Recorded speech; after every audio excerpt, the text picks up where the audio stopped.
Appreciate that. Thank you. We'll get underway here in a few minutes.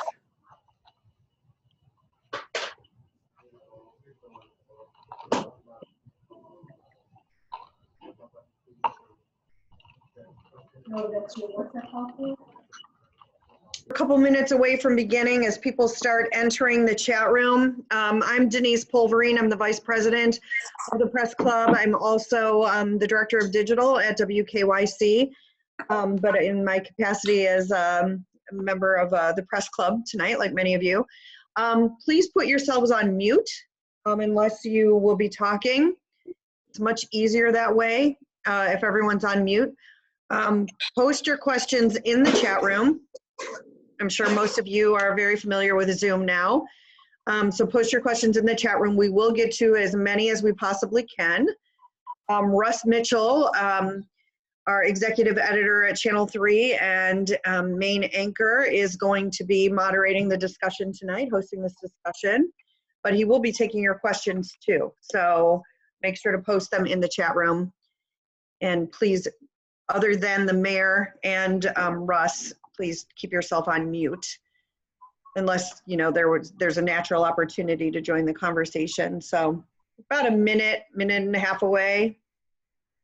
We do know, for anyone who has done this with us before, that we do have people that come into the chat room, unfortunately, you know, a minute or two after. So we'll just, we'll get underway here in about 30 to 60 seconds, Russ. Okay.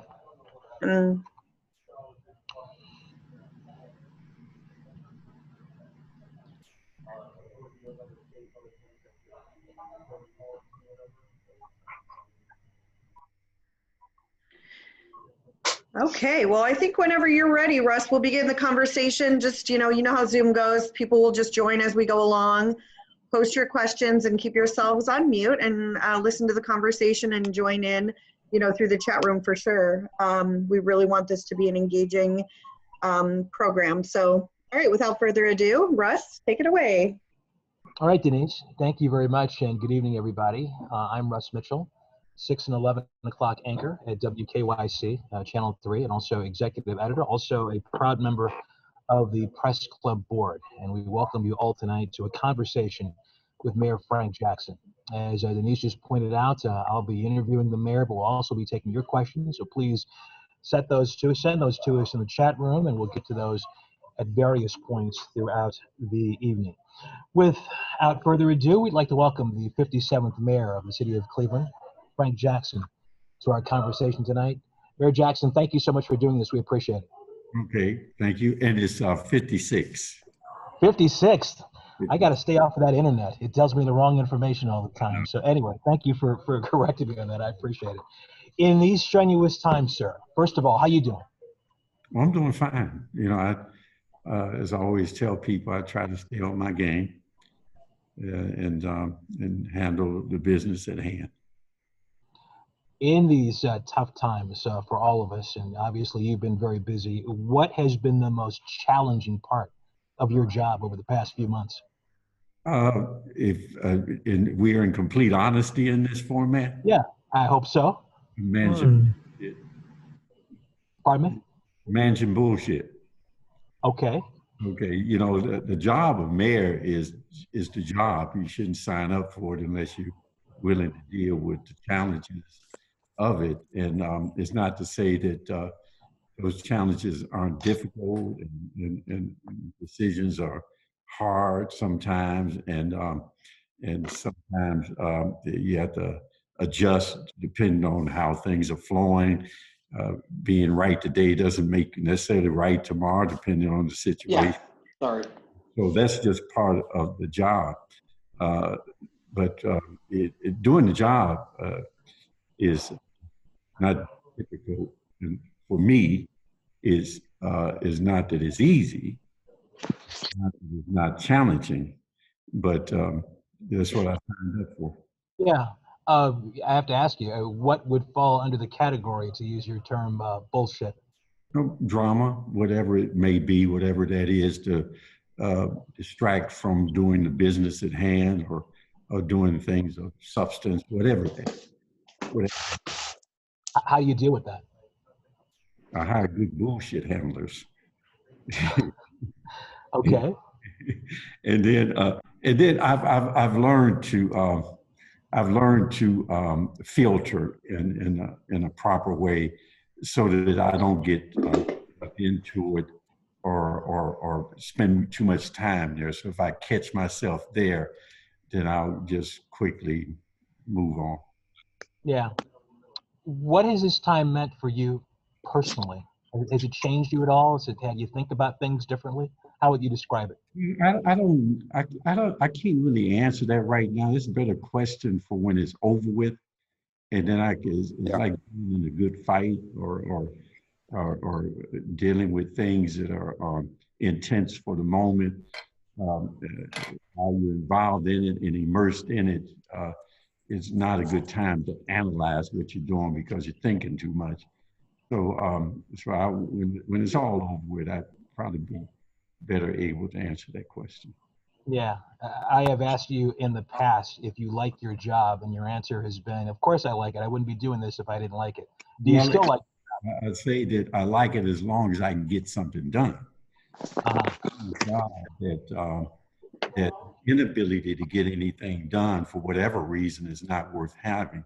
That's why I have a low tolerance for BS because it's non-productive. It uses up a lot of time, energy, resources, but it's not productive. You can't get anything done with it.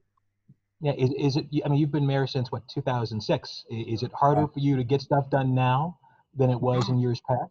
no, I believe I've what I call matured in the job in terms of learning the job and the position and knowing how to get things done better and how to be more efficient with the use of the position and things like that. So now it's not more difficult for me. Matter of fact, in some cases, it becomes easy as I mature or learn the job. Yeah, I got to ask you: is it tiring? Are you saying to yourself, you know what, I'm done with this? Oh no, I don't say. You know, if I said that, I wouldn't even be having a conversation with you right now. Right. Uh, I can't get a short timer's mentality, or because I'll behave like a short timer, right? And so I just handle it as time goes on, and then people have asked me, what I guess you're alluding to, whether or not I intend to run for mayor again, and I always answer them by saying that I haven't decided, and that's the truth. And the reason why is because I don't want to develop attitude of one or way or another. If I say I am running, then I become a target and have to deal with more of the unproductive side of life. And if I say I'm not running, I can't even get a phone call return. So I just continue to do the job. Uh, You're right. There was a question I was going to come to you later with, but let's examine that right now. So, Right. is there a possibility that you will run for a fifth term? I have not, honestly, I have not decided that. It's not appropriate for me at this time to decide that because if I did do that, if I decide that I'm running and then I make decisions based on running again, or if I decide I'm not running and then just remove myself from my duties and obligation and challenges, or not be effective because people don't believe they don't have to work with me to do things. It wouldn't be fair to myself. It wouldn't be fair to the city and the community. So I really haven't decided. What I hear you telling me, though, is it's a possibility. Is that a fair assessment? It was a possibility last time I ran. And you And did time run. before that too, when I ran the first time, I had enough time to retire after my first term. As a matter of fact, people were predicting then that I would retire because I had enough time and things like that. So every term and every time I run, it's the same process with me. There's nothing different in terms of me making a decision. Yeah, I'll move on. But again, just to put a period on this, you haven't decided, but it's still a possibility. Oh yeah, yes, yes. Okay. let's talk about some of the challenges specifically of the past 2 weeks, and let's begin with those protests Right. of 2.5 weeks ago. As you watched those peaceful demonstrations turn violent, first of all, were you at home or in your office when this was going on? Were you? I was at the emergency operations. I was at the command center. Gotcha. One of the one of the people, few times I was asked by media, why didn't you hold a press conference? Because I was busy. We were in a very intense moment. Myself, the chief, and some other people in the emergency operations center, and all the people who come together once we call people up. And we were dealing with reports from the field. We were following live stream videos from some of your channels. Had our intelligence people out. We were listening to social media, and we were engaged on a every second in that. So I was in the command center. I stayed. I want to come back to that, but let me just along those lines. You were in the command center. You were watching this unfold. You were watching this go from peaceful demonstration to violence to violence. What was going through your head as you watched this unfold? Well, it is that this is going the wrong way, and that is not what we wanted to happen, and so that's why we took quick action once it began to go that route to ensure that it wouldn't happen again. We immediately that night declared a curfew and cleared the streets and allowed peaceful demonstrations in other parts of the city. And that over time, we reduced the curfew geographical area, and then we lifted it during the day, and then we gradually went back to normal as it is now, so people can flow anywhere in the city. Our challenge was, how do we protect the interests of people and businesses while at the same time allowing for constitutional and peaceful and legitimate protests and demonstration. I'll clean it up. Was there a holy smokes moment for you? Like, oh my goodness, this is not happening the way I thought it was going to happen? I'm not being evasive in this. When I'm in an intense moment or a fight, I don't be thinking like that.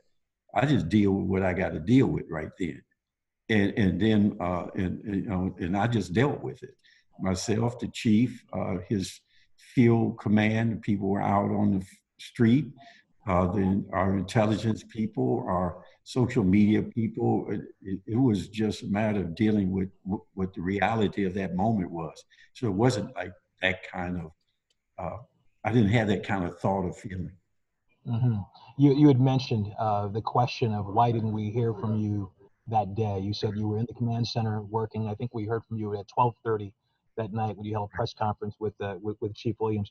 There were people, as you know, who did want to hear from you that day. There were business owners who told us, and quote, I'm going to quote these folks, "Where was the mayor? He let us down when we needed him. Mm-hmm. Where were police? The strategy seemed to be prepare for the best, not for the worst." Mm-hmm. What would you say to those people who felt they were let down by the mayor's office because they didn't see you that day? Well, I mean, that's what people have a right to have their opinion. I wouldn't change what I did in terms of how I conducted whatever we did that night. And in terms of when we did the press conference, I wouldn't change it. People have a right, and the more that people are harmed by something, the more they will express themselves in a negative way based on who they believe should have protected them or were responsible. And that's legitimate. People have that right for that sentiment and feeling and thought. It's the same way that they probably have a right to be appreciative of the fact that we only had one night as opposed to 6 or 7 nights in a row as others have had. Was the city prepared for this, Mayor? If we were prepared for it in a sense that we could have avoided it, the quick answer is no. I mean, the fact that it happened, it happened. But were we prepared for violence? Yes. There were logistical things that occurred made it more difficult for us to respond in an appropriate way. And I think there was about, if you talk to the chief, and as he's doing his debriefing with his command staff and his field operation people, and as he does that over the next couple of weeks, they'll come back and they'll talk to him about what happened and why it happened, what we could have did here, we could have did there. And in essence, I would say there was probably about an hour's time, about an hour window where whatever happened and once in that hour was really the time in which things happened in a way that wasn't good for Cleveland. You said at the press conference on Sunday that you were pleased with the job that the city did on Saturday. They said you said there were things that you had learned from that, as you learned from all situations. If this were to happen again, what would you do differently? Well, again, that's why the chief will be doing a debriefing with his people. As you know, we've gone through a few demonstrations this past weekend, and they pretty well went well, and in terms of being peaceful. But so he's really still on top of how do we prevent things now. But in the next couple of weeks, he'll have a report back to me as to what he believes should have been done differently, and how we should handle things in the future. You know, I leave that up to him. I'm not the police chief, although I am the person who will oversee whatever happens and have to accept whatever responsibility, whether it turns out good or bad. He is the person who I charge with dealing with these kind of things. And he'll come back to me in a week or two, and he'll let me know that, and that would be something that we will gladly talk to anybody about. We appreciate that. Okay, that's the police chief, what the police chief would do differently, but what would you, as mayor of Cleveland, do differently if faced with this again? I wouldn't do anything different. You know, I would do exactly what I did. I'd go down to the command center, and I would do my proper role at the command center, and to provide support for law enforcement as we did to in the aftermath of what happened that Saturday night, organized the city services to go in and clean up, to assist businesses in boarding up, declare curfew through proclamation, declare a curfew, prevent further damage to downtown, redeploy, gave us the ability to redeploy our resources out into the neighborhood, which was the next line of attack that those who intended on violence were going to do. And so we deployed there that helped to prevent things from happening in various parts of the community. So all that stuff is what we did. I would do the same thing. You're a former teacher, and I know you've attended many classes. Well, you're a teacher to many in so many ways. What grade would you give yourself in terms of how you handled this? I don't do that. I don't do that. I don't do that. I don't give myself a grade on how. I did what I did, and I handled the business I had to handle at that time. And I don't give myself a grade like that. I'm not going to do that. This pass fail, I guess. And if those who believe I passed, fine. In terms of the number of days that we had social unrest, those who believe I failed because of what happened on Saturday night, that's fine. That's the judgment that people have, and they have a right to that. And if I'm mayor, then I have to accept whatever people's opinions are based on how they come to their conclusion. But I don't grade myself like that. Let's move on and talk about coronavirus. The effects of COVID-19 on the city, the entire area, obviously, have been devastating, with fewer people coming downtown, fewer people going to businesses. There are no sporting events. There's no concerts. I mean, nobody's spending money downtown at all. No tourism as well. is a hit on taxes coming into City Hall. How is this pandemic affecting Cleveland from an economic standpoint? Well, as you know, not the service economy. I forget the terminology, but it's terminology around Destination Cleveland and the economy around sporting events, hotels, convention, um, uh, all of that economy is dependent on large numbers of people. And whether you're going to a sporting event, to a restaurant, to a convention, or just milling around downtown, it has a lot to do about having large numbers of people to support that economy. So the fact that the coronavirus happened and the fact that there were specific businesses closed up and specific activities like concerts and sporting events that were no longer allowed, the Playhouse Square and theaters and movie theaters, all this kind of stuff has significant impact on that.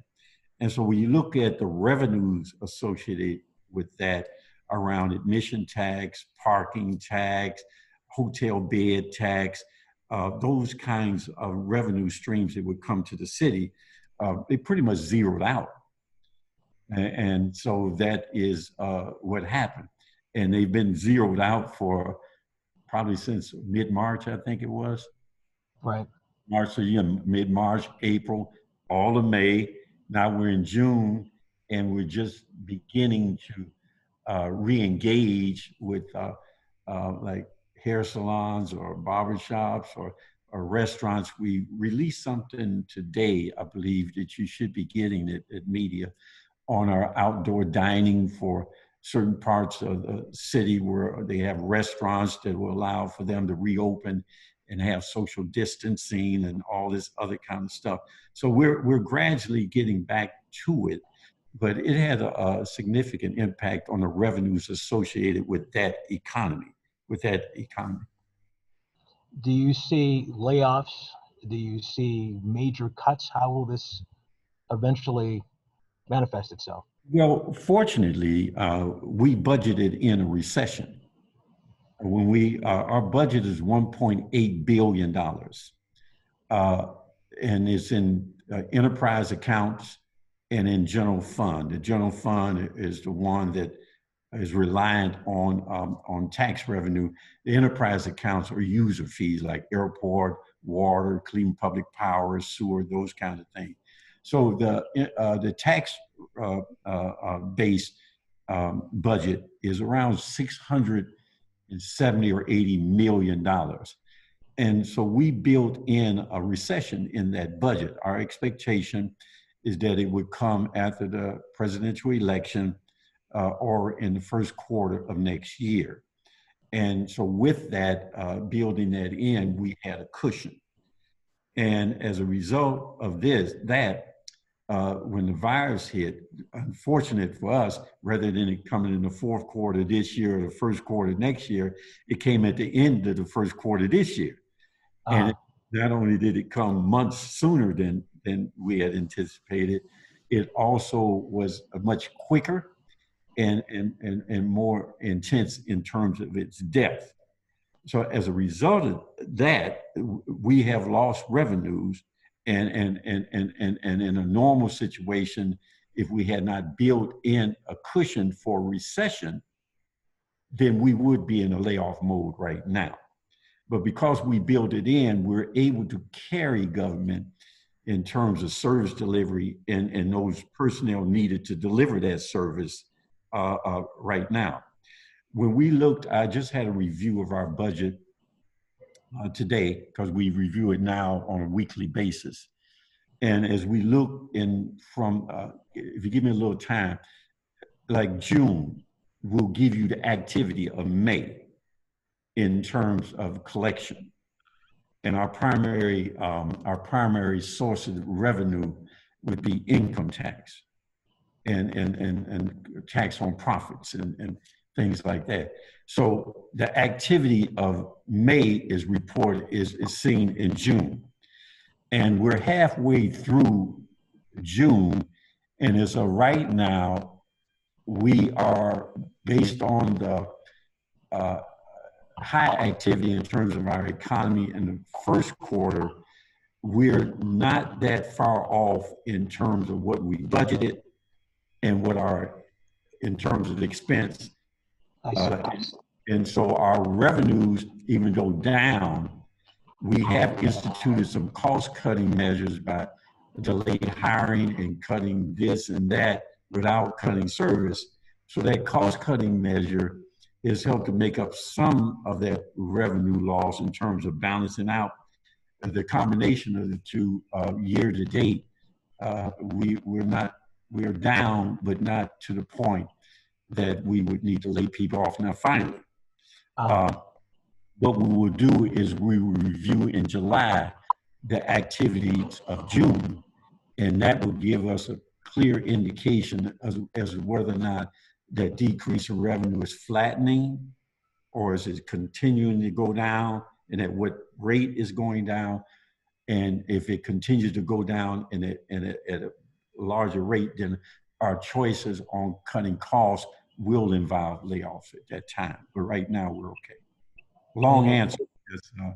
Well, I understand. Forgive me if you said this, but is there a moment? Is there a date on the calendar where this becomes a real issue?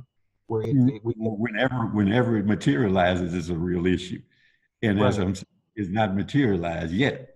And then we're looking at June, and based on being halfway through June without all of our tax receipts coming in, we are okay, even though down in terms of revenue versus cost.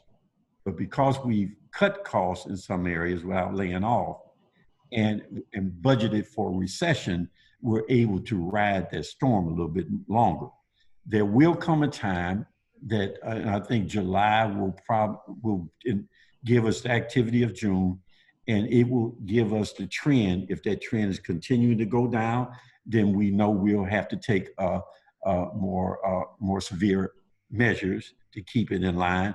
If it's leveled out, then we'll have a more comfort zone with it. Sure. So we're looking at next month and beyond if things.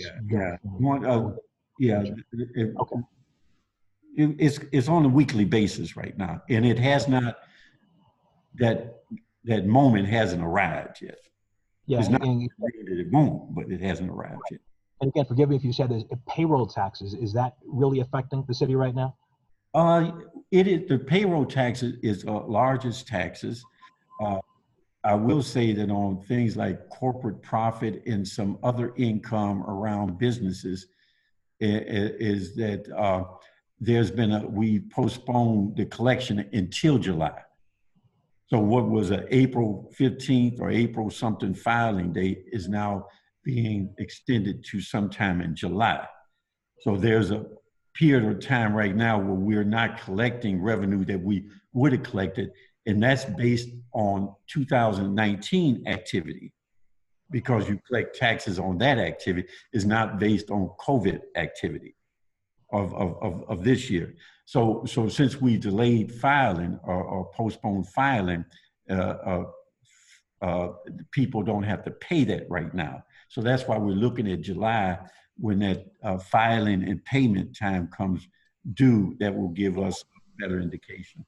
It sounds like we potentially are right on the line of big financial trouble. Would you contexting in a way that I didn't say? I'm asking though. We're monitoring this on a weekly basis, and right now that moment of having to take more drastic measures have not arrived. In July, when this filing comes that we extended, along with seeing the trend of our activities that are going on in current tax collection, then we'll be able to make that decision. If it is on the verge of, or that trend is going the wrong way, then we'll take more drastic measures in keeping our budget in line. And Cleveland, obviously not the only city in Northeast Ohio dealing with this.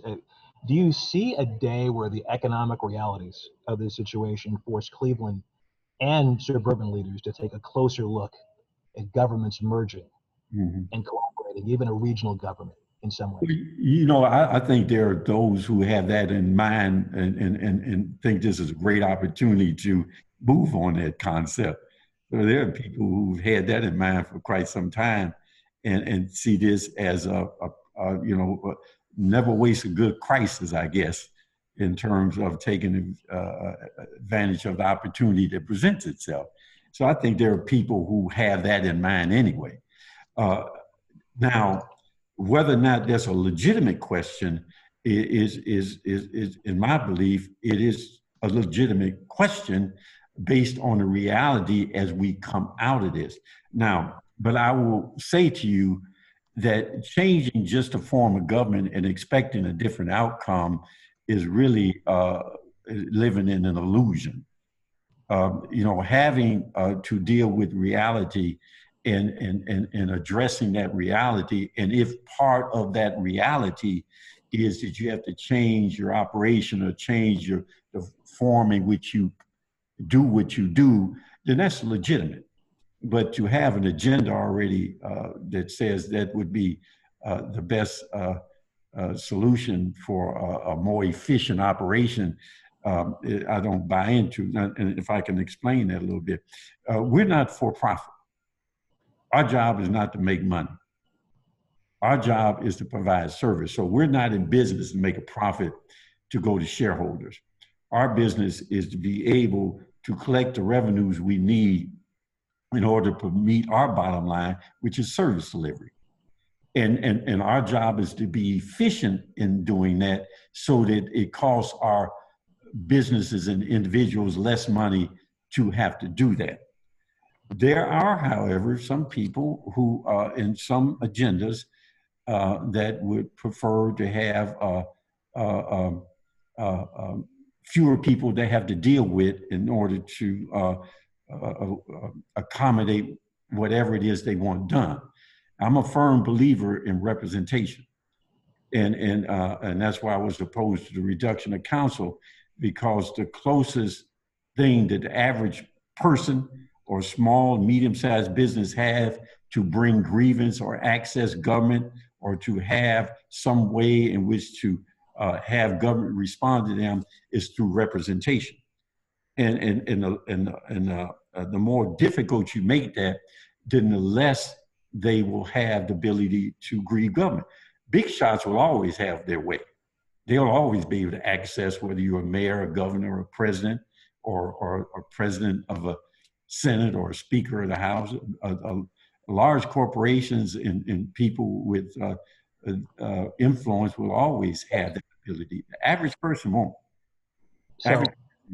So my opposition to it being just an agenda that talks about efficiency, that's a great business model and a great model to consolidate power in fewer hands.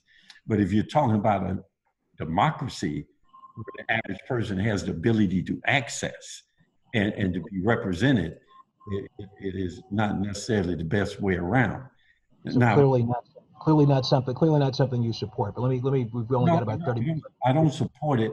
But I also said to you that I'm very practical in regards to this.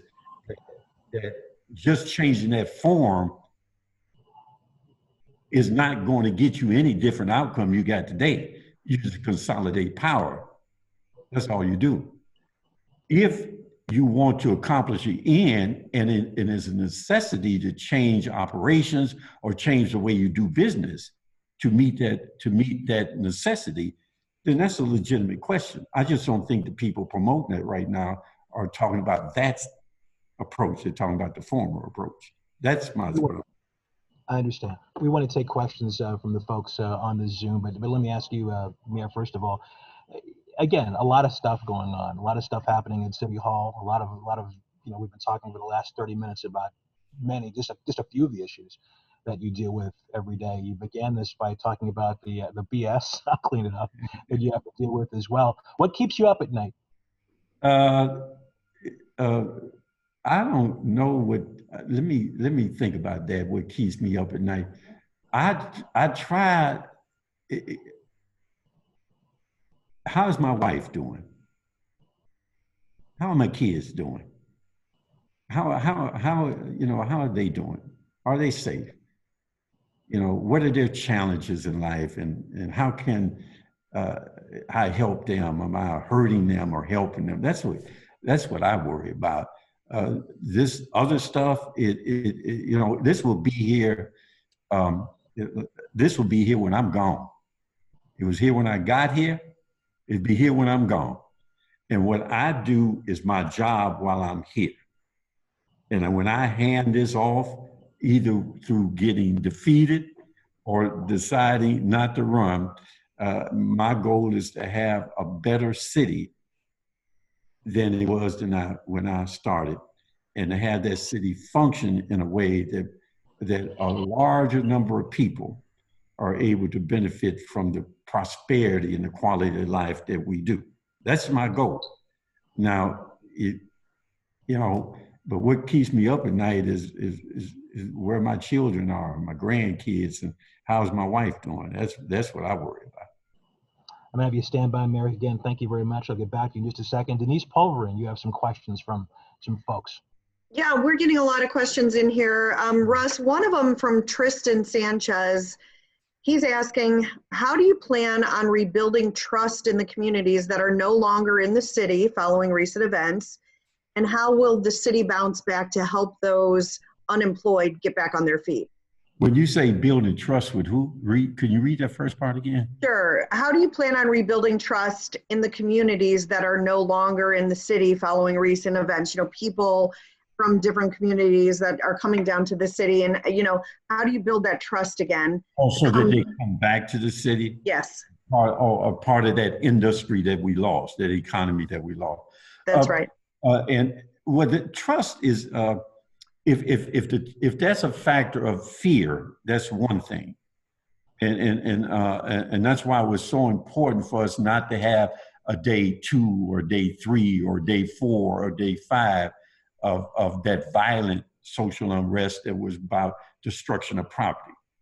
That's why it was so important, so that people not only believe but know that it is safe down here, and that you don't have to worry about that. So that's one thing. Building that economy, that industry again around that's the underlining thing for that economy to prosper, to have, for people to be in the hotels, to go to conventions, to all that kind of stuff. That's going to be a much slower process as the economy begins to pick up and people begin to venture out. What will be a key factor in determining that? I believe that would be a much quicker turnaround if all we had to deal with was social unrest, right? What will be the major factor in that will be the pandemic. Because once we come into this second spike, which potentially could and probably will be much steeper and more severe than the first one, then what we will do is go back into this whole economic stagnation and decline. That is more my concern than people. Give you an example. The airport, we had gone from like 15,000 people a day on and going to the airport, taking flights to around 500 a day, right? But now it's picking up, so you're probably over 1,000 a day. So people are gradually beginning to move back into that, and I think I said as we look at that industry that supports the need for people to be large number of people, sporting events, conventions, and all that. I think that would happen. It'd take a while, but it would happen. My concern again would be the second spike of pandemic that would probably be more severe in the first one and would delay their recovery for much longer than we would do if we didn't have it. Denise, what else you got? I have a question from Leon Bibb. If this was 35 years ago, would you be on the protest line in the streets? You know what? I've never protested. I've never demonstrated. Well, I can't say that. Let me correct that. I was an advocate, and that's probably why you asked me that question. I was an advocate. I was advocating against social injustice around poverty, people in public housing, the exploitation of people, the institutionalized racism, inequities, and disparities in all categories, both politically and socially. So I was doing that. When I got into elected office in 1990, January 1990, my whole purpose then and as it is now is to work on rectifying those inequities and disparities and dealing with the systemic nature of those things, plus the racism that is institutionalized, right? So I just do it differently. So his question is right on. Back then, 35 years ago, I was out in the street and doing what I do. Now I'm mayor. I'm in the bowels of the beast. And so what I do now is distinctly different the way in which I try to handle it. But I made that choice. I made that choice rather than sitting on the outside complaining and pointing out the ills of society and getting a lot of amens. I made the choice to go in and do the work to make a difference. And I've spent a career of 30 years doing that. Denise, another question? 35 years ago, I'd have been crazy in hell too, I guess. Okay, we'll jump in with one more now, and then we'll go back to Russ. We have many in here, but one more quick one for you. Maybe this is a quick one. It was reported this week that Safety Director Michael McGrath announced his retirement Monday. 6 years ago, you promoted him from police chief to that position. He's overseen a division that had a lot of different controversial, damaging cases. And, you know, there's this continued lack of trust between police and the community in some ways. Any regrets, you know, making that decision? No, absolutely not. Let me tell you something. I know that people have their opinions.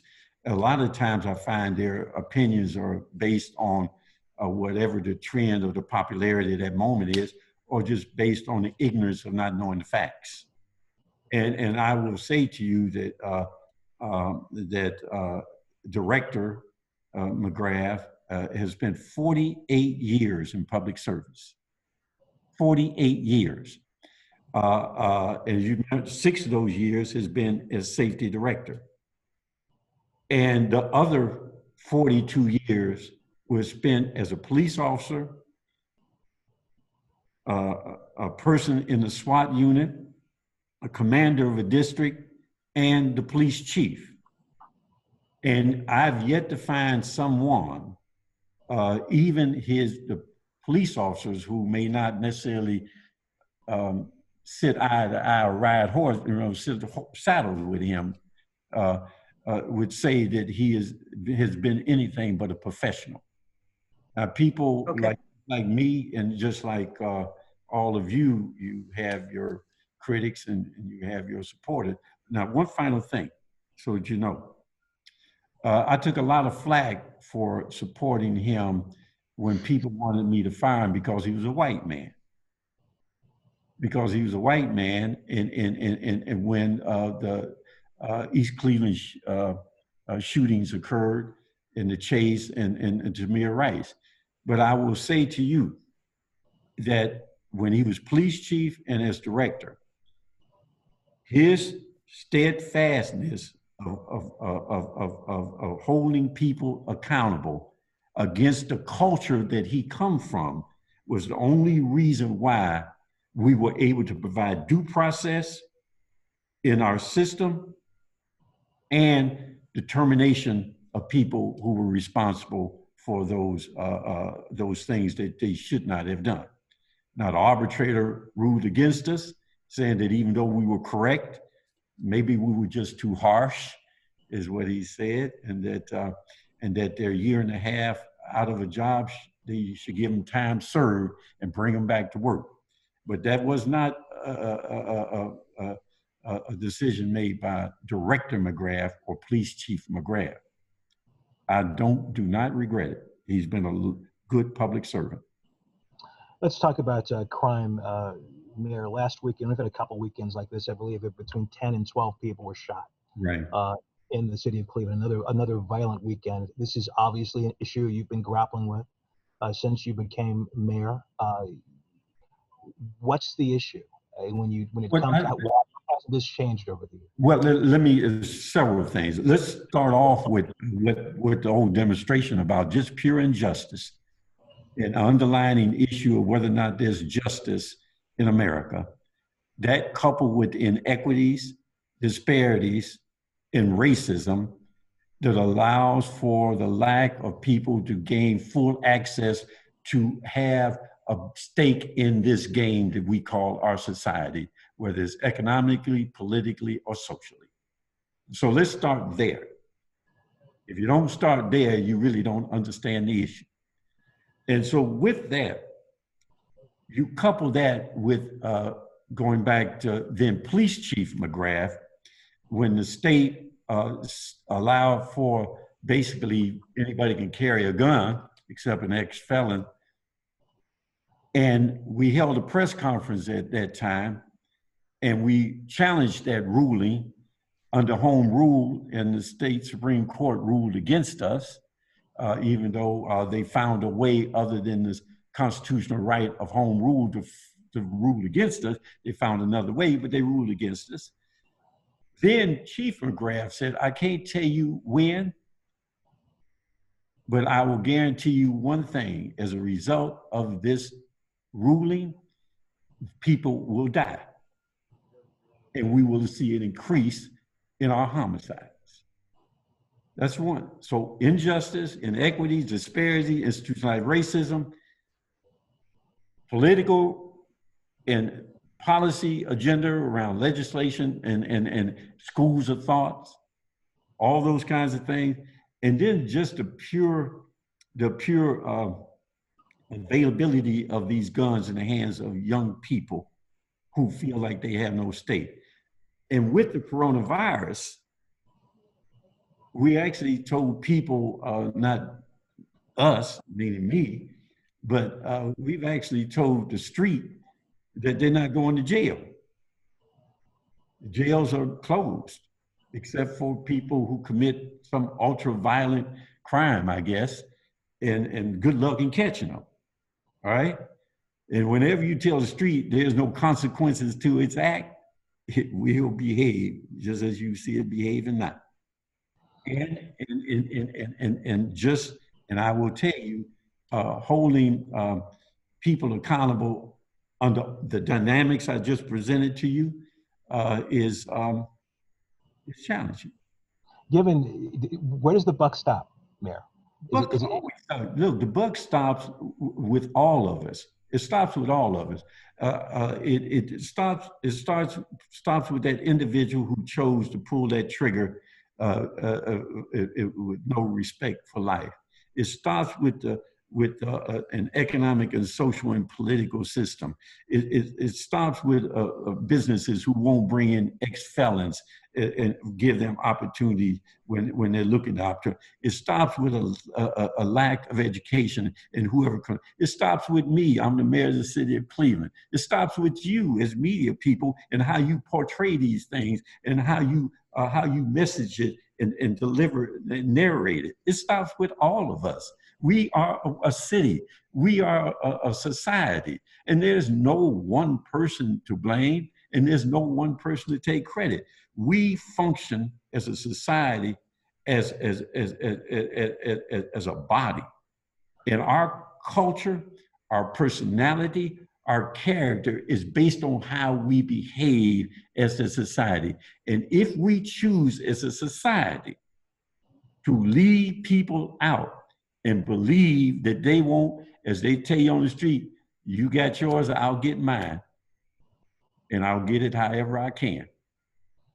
And if we choose that mentality to persist and not provide legitimate, not welfare and charity, but a legitimate access to quality of life and prosperity, then we all share in that. We all share in it. And since I'm the mayor, I'm the one that you talk to about it, and I accept my responsibility, but I will also not accept the responsibility of those who lay down on their jobs and not accept their end of this responsibility and do not become part of the solution. You're going to give your State of the City address, I presume, later this year. I got to figure out if I'm going to do it virtual, right? Yeah. Well, 6 months into this really hellacious year, Mm-hmm. how would you describe the state of Cleveland? On different levels, it's different. It's different. The underlying things are still persisting, around institutionalized inequity, disparity, and racism, and the aftermath of those things and the consequences that we're going through now.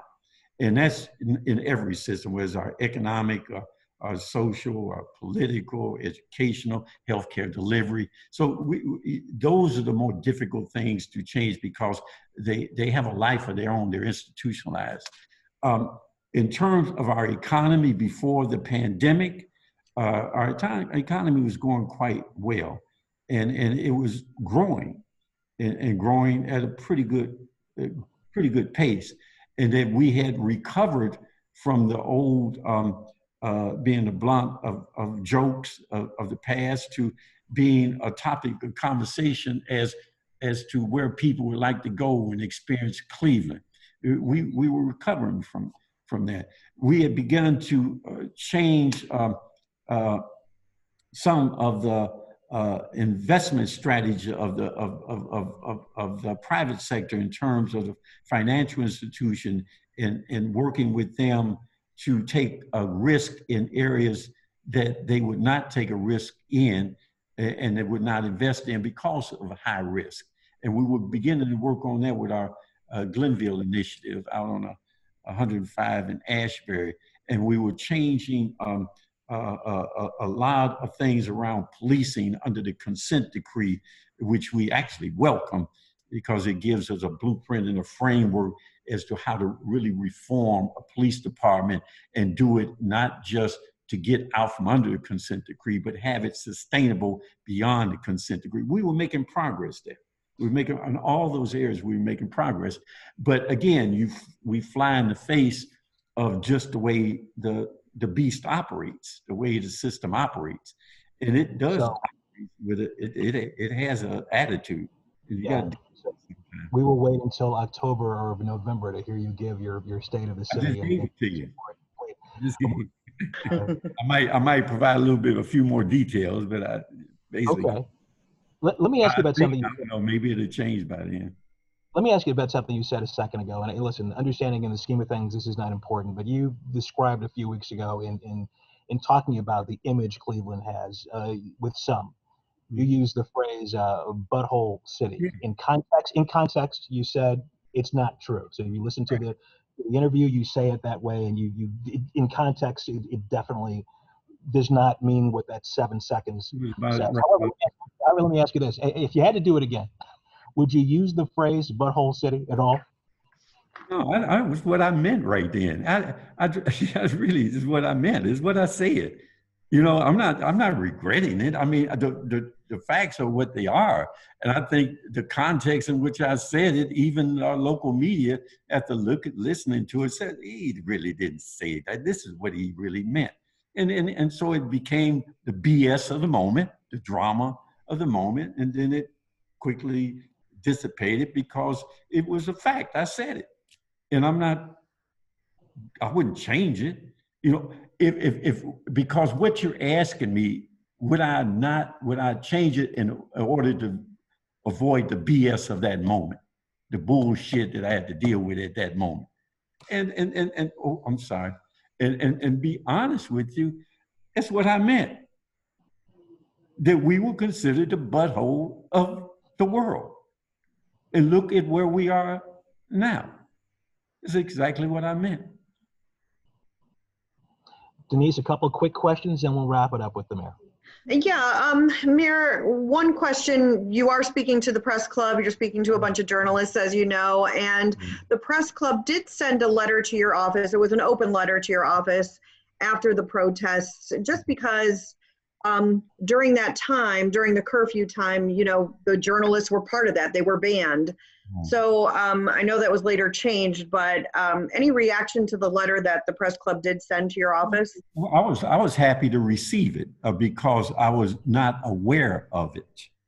And I think as I stated in the press conference when someone asked me about it, that I was not aware of it, and that if that was the case, then that would be changed. And we did it. Now, I'm not rationalize why someone did it or why they instituted that, but I do know this, that at that moment things were pretty hairy out there, and that what they were attempting to do was protect people and to clear the streets, because we believe then, as we believe now, that if we would continue to be diverted in downtown and not impose a curfew, that this would swiftly move to the neighborhoods. And so in order for us to prevent that from happening, we had to lock downtown down. We had to just lock it down. And then in locking it down, it gave us the ability to redeploy resources and personnel out in every neighborhood of the city of Cleveland where we believe that there would be a threat based on social media and intelligence. So I think in that context, it was an overreaction by somebody, but I was not aware of it. Once I was aware of it, then we corrected it. Mayor, what are you most proud of in your time as mayor? I can't tell you that. Again, everybody asks me that. They ask me what I'm least proud of and what I'm most proud of. I will tell you that whenever I'm no longer mayor, I will be completely honest with you like I am now. And I will tell you that. But while I'm engaged in being mayor, my whole intent is to be mayor. And I will do whatever I believe is necessary to do what is in the interest of this city and its people. That's how and that will be judged by somebody somewhere at some time, either in real time or in history. It would be judged. And then I'll have that conversation once I have a chance to debrief myself on that. So we learned, among other things, that you have still not decided if you're going to run mayor again. I know the last time when this came up before, you said you were running because you didn't like any of the candidates. You had no confidence in any of the candidates. You had confidence. So you do that way this time. Now, to give examples, show you what it. Now, I hadn't made up my mind then. And so, but when I saw what was going on and how it was lining up, I couldn't turn the city over to what I believe were individuals who did not have the real interests of the city at heart. Now, people may agree with me, or they may disagree with me. People may attribute motives to me, whether they're right or wrong. You know, that's irrelevant to me. But the one thing they cannot attribute to me is that I lie to people, or that I do things contrary to the interests of this city or its people. And this is my city. I'm born and raised here, still live here. And I'm not going to just, for my own well-being, for my own protection, just turn over something that I care about to people who I know have an agenda that has nothing to do with the well-being of this city, even though they will say it. I won't do it. I just simply, and I could not do it. So yeah, at that time, once I saw what was happening, I made a decision. I said, I can't do this. This can't happen. Matter of fact, I said, this is not going to happen. Any candidate this time? No one is announced. Anyone you see on the horizon now? You say this person has all the qualities to be a great mayor. Well, you know what? If I would have decided not to run, there will probably have been some candidates that would have shown last time who would have been qualified people who chose not to run because I was running. And I believe the same thing will happen now. There are people who are good people with who care for the city with good intent and very competent people and have track records of demonstrating their competency and their care for this city that I think would be great mayor. Yeah. Couple names? No, I'm not going to do that because that's tantamount to endorsements. So I'm not going to do that. When will we know, Mayor, if you're going to run again? When will you let us know? When I figure that out, you know.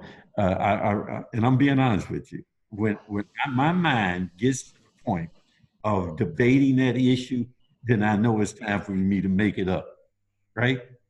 And so when that time comes, and I will let you know. And I won't let you know when I know, but I will, but I will let you know, and everyone else know in a time where it will allow for open and energetic competition for the seat of mayor.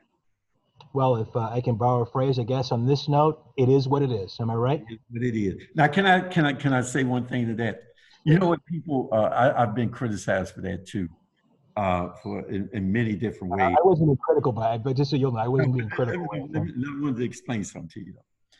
You know what I mean by it is what it is. I got two signs in my office that say that. Most people believe that what I mean by that is that there's nothing you can do about it.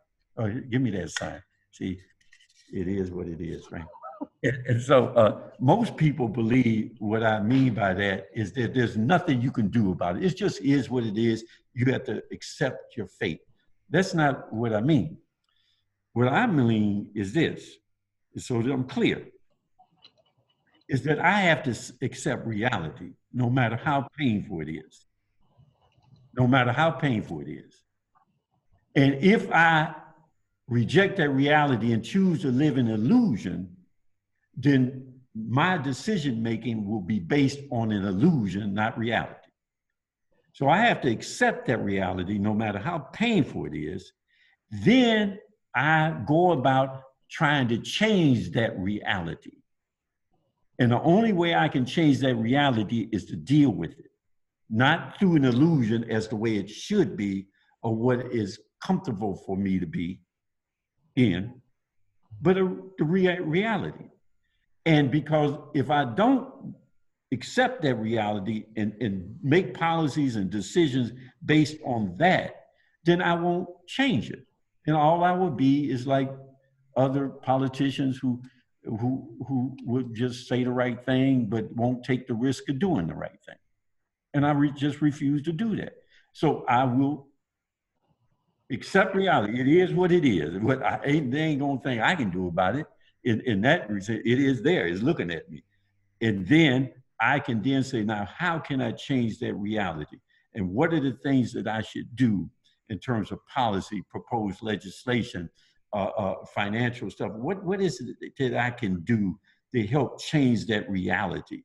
Change that reality that exists. And that reality, not just in Cleveland, but throughout America, is rooted in injustice. Institutionalized racism, inequities, and disparities. And yes, I make decisions many times not understood or criticized because I'm not living in an illusion that is more comfortable for people. And so I have to deal with it. And I deal with it. So it is what it is. Mayor Frank Jackson, the 56th mayor of the city. Thank you. Thank you so much for joining us. All the best to you, sir, and we hope to follow up on this conversation in the near future. Well, you know what? I really appreciate you having this conversation and with me, and I really appreciate the fact that it was a direct conversation, not a fluff or easy conversation. I don't do well in those kind of things because I believe that's a waste of time. But the fact that you gave me the opportunity for clarity and is I really do appreciate it. I appreciate the frankness and the forthrightness of your approach in this. All right, Mayor. Once again, thank you very much. Thank you. I'll see y'all. Take it easy. Bye-bye. See you later. And we want to tell everyone who's on this Zoom to please join the Press Club. It's a wonderful organization. You'll have access to more great events like this. And we hope to see you again soon. Once again, thanks all for tuning in. All right. Good night. Bye. Thank you.